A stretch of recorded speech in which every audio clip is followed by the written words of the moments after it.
Righto guys, you might recognise this car as well. Really nice VT Clubby that's also been here before. Used to be turboed 5.7 LS1. Standard motor that was in it was turboed. Came here, we did flex fuel and a few other things. Ended up making pretty close to 600 I think. 580 or something like that. Anyway, went for a little while, but it eventually had a fuel issue and leaned out and melted some pistons at Power Cruise. So he rebuilt it. It's now iron block 6 litre. So 6 litre iron block, stock Gen 4 bottom end now with different turbo setup, bigger intercooler, bigger fuel system, all the berries, new clutch. So it's also back here to get retuned for all the new goodness. Bo's just putting some 1650 injectors in at the moment. And then yeah, we'll see what this thing can do as well. So iron block Gen 4 bottom end versus stock bottom alloy Gen 4 bottom end. See how they go. Although this one is still cathedral port head as far as I'm aware. So still got cathedrals on it I think. And yeah, let's get it. Really, really tidy car. Also a manual.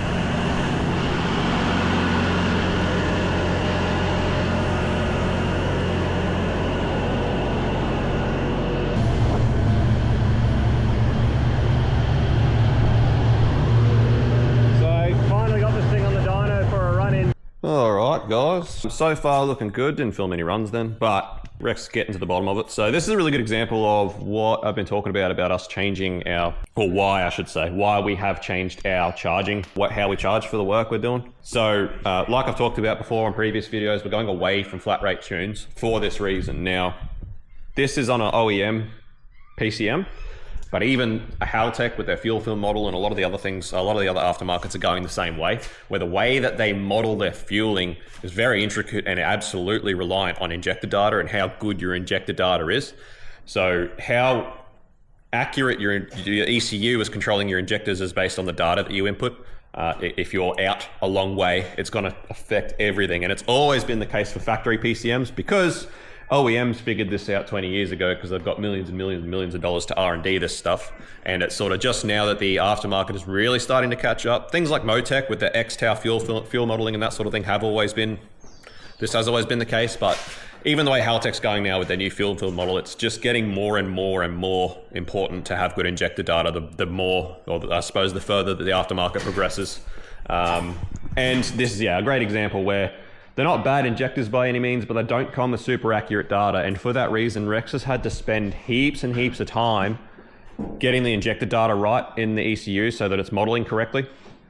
And, you know, it's added a good 4 hours to the tune, just going through and getting the injector data as close as we can, basically doing Rex's own testing and getting injector data right. Whereas, you know, if the client had sort of asked us prior, if he had purchased some injectors that we would recommend, like some XS by Expert 1650s, which come with individualized data for the injectors, and those things are usually bang on. If we had those in this thing, we were able to input those injector data into this PCM and it was perfect, we would have been 4 hours ahead straight from the get-go.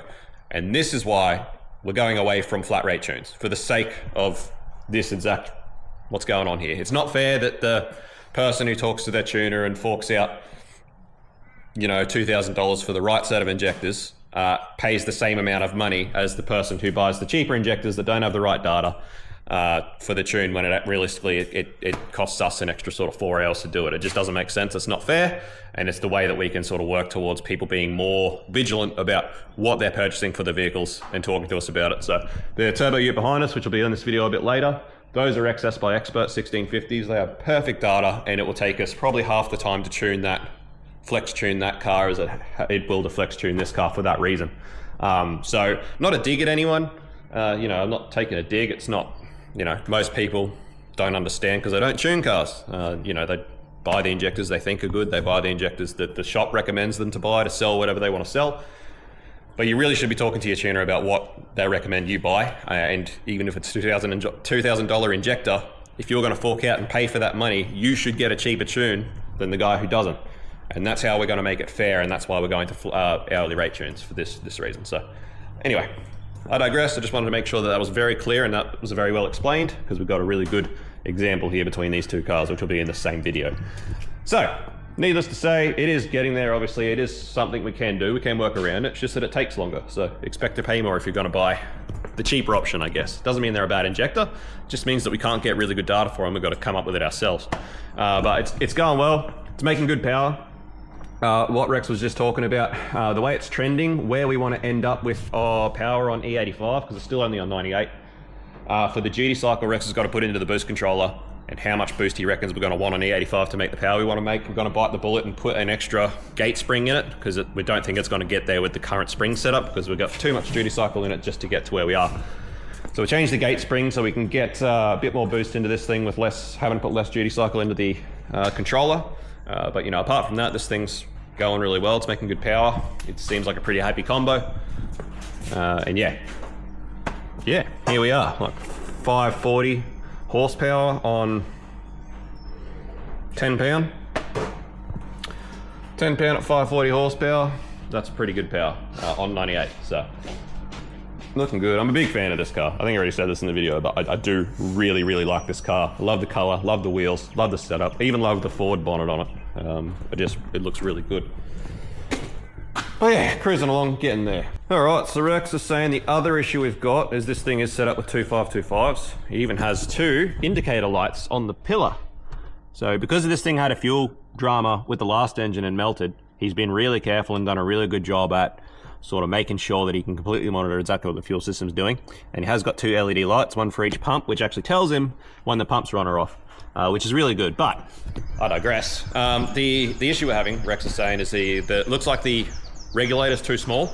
Some sort of GFB regulator. We're not really that familiar with them, but it's not enough to bypass the fuel or to leave the fuel when both pumps are running. So it's sort of a bit of a problem. We're just gonna have to sort of tune around it. It is what it is. So things like this is where like a Haltech Rebel or something would be really, really good, because if you've got a Haltech Rebel and you've got a fuel pressure sensor and you have it tuned based on fuel injector differential, it will make up for it. The modeling will make up for it with the sensors that are there. But obviously with the standard ECU, we don't have that luxury. And Rex is saying, you know, you've got blue and orange here. Blue, orange. And Rex is saying both of these runs, as you can see, huge difference in lambda. And Rex was saying that both of these runs are exactly the same tune. All he did was pull the fuse for the second pump. So the only difference between these two runs is you got one pump running, and that's where lambda should be, and then the other one you got both pumps running, and it's rich as, because you're getting too much fuel pressure because it can't bypass enough fuel to maintain the fuel pressure it should. So, you know, it's a bit of a pain, but it just is what it is. With the equipment that we're using, there's not a lot we can do about it except for just tune around it, and that is what it is. So.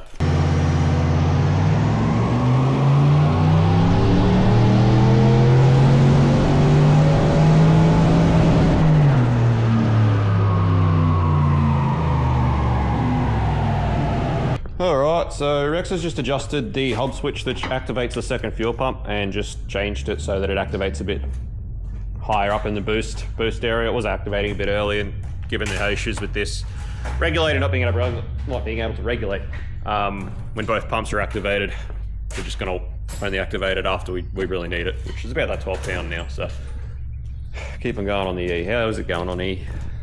I haven't got too far yet. Got far. It's only come up to 64%, so yeah, okay. I'll work with that for now, but try and get another 20 litres of the 85 in it tomorrow. If we can get it up around 70 to 75, I'd be happy. Yep, sounds good.